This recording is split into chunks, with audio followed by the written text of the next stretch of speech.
So the muscle growth researcher, Dr. Brad Schoenfeld, very popular researcher, came out with quite a catchy statement on his Facebook, and it said this: aerobic exercise is not necessary for fat loss, and unless you commit a lot of time to it on a daily basis, its overall effects will be modest. Adherence to an energy-restricted diet is always the primary fat loss strategy from a practical standpoint.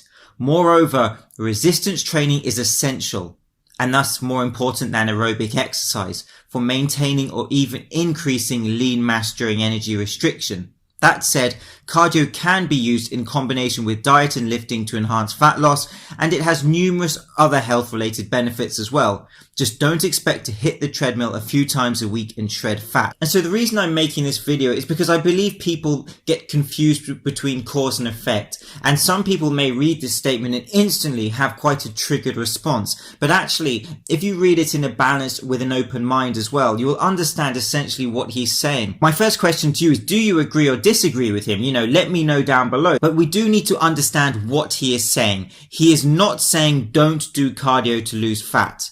And that is where people may get confused. He is also not saying cardio does not help with fat loss. What he is saying is that it is not necessary, or perhaps you can think of that word as compulsory, as you can burn calories with resistance training, and also resistance training has additional and more effective and efficient benefits from his statement. He is also clearly saying that without caloric deficit, you will not lose fat. And so just hitting the treadmill and not being in caloric deficit will not be effective. And so the underlying message here really is to do with the negative energy balance. But absolutely, we have to understand the importance of underlying scientific principles for fat loss. And caloric deficit, this negative energy balance, where you're expending more calories than you are taking in each day, will lead to fat loss when it's consistent and sustained over time. And of course, the leaner you get, the more this process of adaptive thermogenesis will take place. And therefore, I believe strongly that the leaner you get, the more the quality of your food intake matters. But there are some limitations with his statement. And the first thing is that resistance training is, of course, an umbrella term. Now, this was just a Facebook post. It's a paragraph, but we need to know that different types of resistance training have different physiological effects on the body, but also different caloric burns associated with them. For example, a textbook session of calisthenic training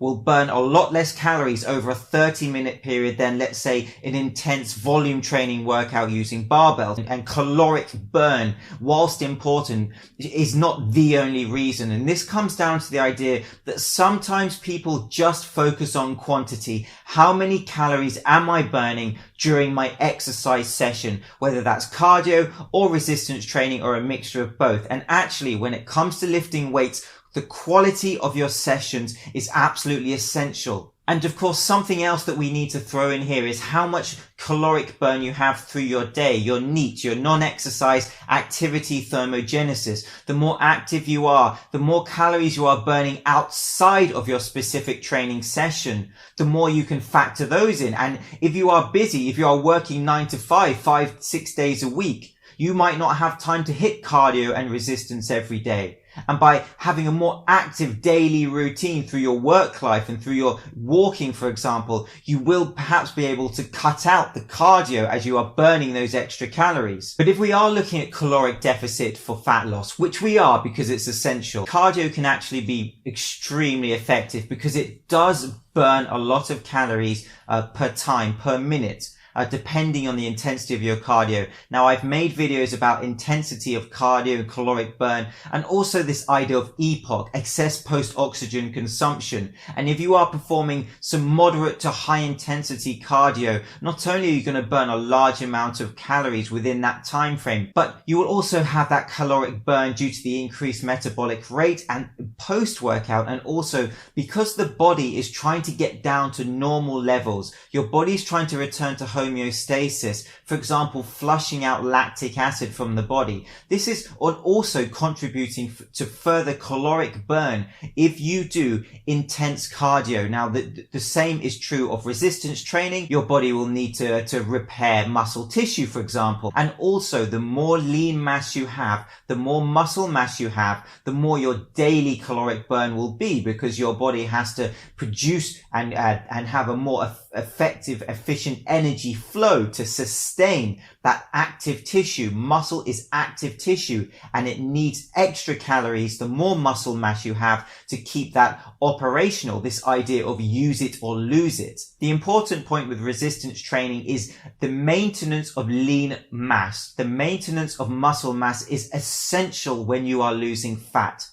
And this relates to protein intake also. And this is why when you are losing fat over a sustained period of time, you want to keep your protein levels moderate to high, because we don't want to lose muscle mass. We want to target that fat. So I'm James Linker. See you soon.